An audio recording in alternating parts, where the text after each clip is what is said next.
Très ravi de vous retrouver, mesdames et messieurs. Bonsoir et bienvenue dans ce flash d'information sur Bamako News TV. Nous débutons ce flash d'information par l'actualité nationale.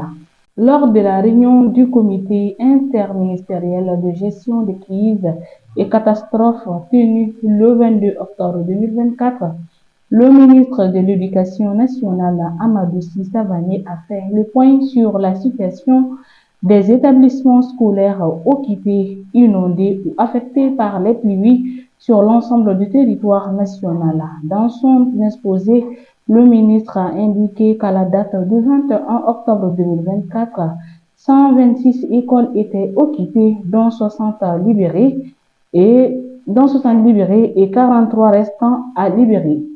Concernant les écoles inondées, il a précisé qu'il y en avait au total 187. 137 sont libérés des eaux et 6 non fonctionnelles et 44 sont toujours inondées. Quant aux écoles effondrées et endommagées, elles étaient au nombre de 263. Toujours au Mali. Le Mali se prépare activement pour les prochaines élections. L'autorité indépendante de gestion des élections supervise actuellement la révision des listes électorales. Cette révision est essentiellement pour garantir la transparence et l'inclusivité des futurs scrutins. En effet, elle permet de mettre à jour les listes et d'éliminer les doublons.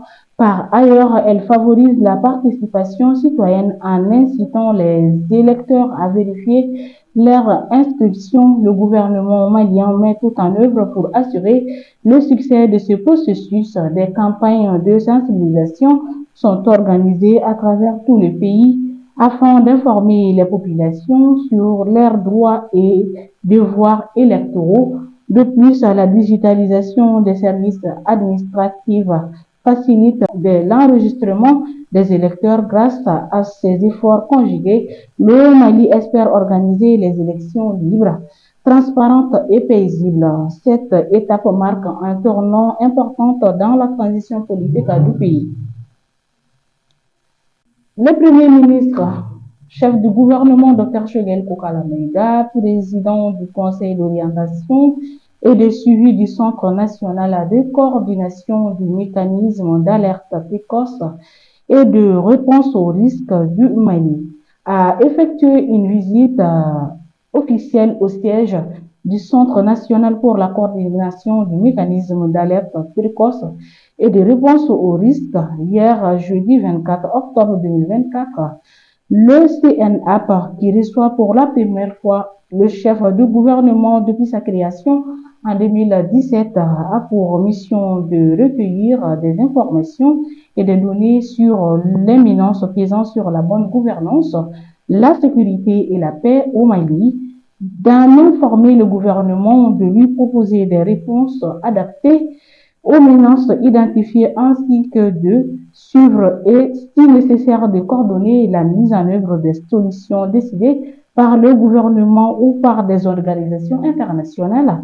Le CNAP surveille en particulier l'évolution des problématiques liées aux thématiques suivantes: crime et criminalité, environnement, gouvernance et droits de l'homme, sécurité et santé. Cette visite du Premier ministre a été l'occasion idéale pour le directeur général, le colonel-major Oumar Niguizié Koulibaly, pour présenter les cadres du centre, échanger sur la vision, la stratégie de développement, les difficultés rencontrées et les perspectives du CNA. Par la discussion avec l'EPM ont notamment porté sur le choix du site pour CNAP, ainsi que sur l'utilisation des productions du centre par les différents départements et institutions.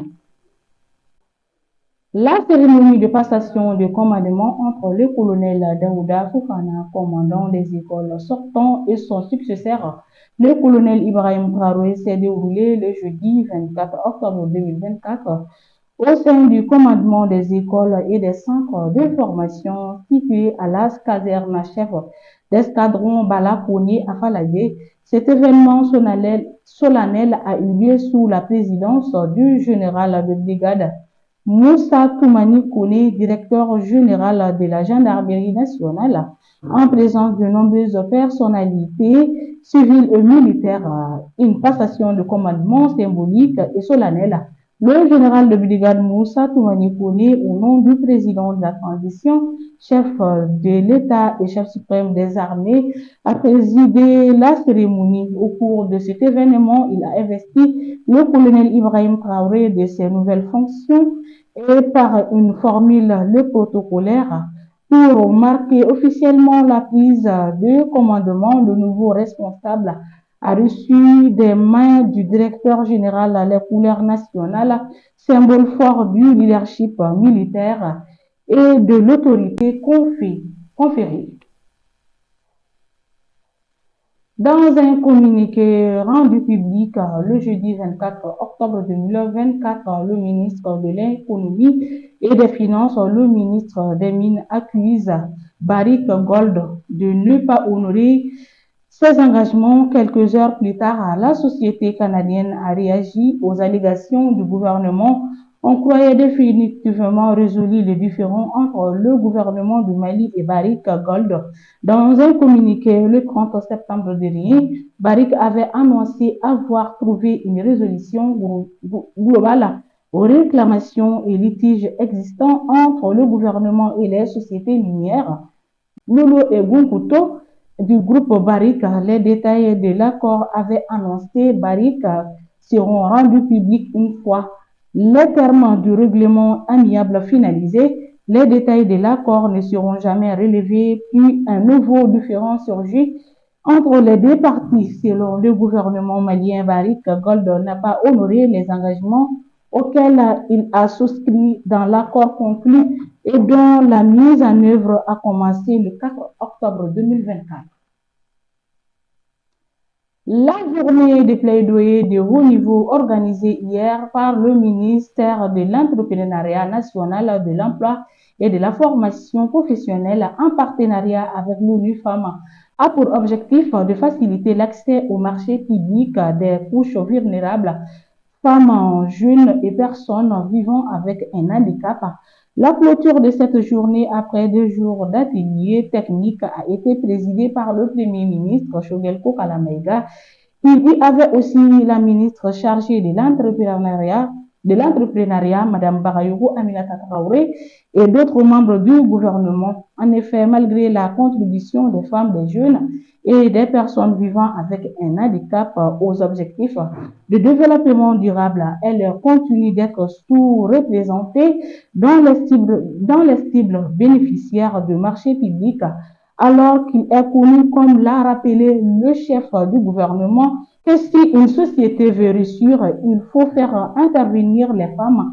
Pour Choguel Kokala Maïga, toutes les initiatives pour l'émancipation et l'autonomisation des femmes doivent être soutenues. Ce plaidoyer, a-t-il insisté, est une recommandation des assises nationales de la refondation. À présent, faisons un tour à l'international. Au Burkina Faso, ce vendredi 25 octobre 2024, s'ouvre le 17e édition du Salon international de l'artisanat de Ouagadougou en présence du chef de l'État burkinabé, le capitaine Ibrahim Traoré. Cette manifestation qui se tient une fois tous les 2 ans réunit les artisans du monde entier, une édition qui se tient dans un contexte sécuritaire marqué par une guerre des forces armées nationales contre les groupes armés terroristes. Le thème pour l'édition 2024 est artisans africains, entrepreneuriat des jeunes et autonomisation. Et voilà, mesdames et messieurs, nous sommes au terme de ce flash d'information. Merci à vous de l'avoir suivi. Au plaisir de vous retrouver très prochainement. D'ici là, portez-vous bien. Et Juma Moubarak à toutes et à tous.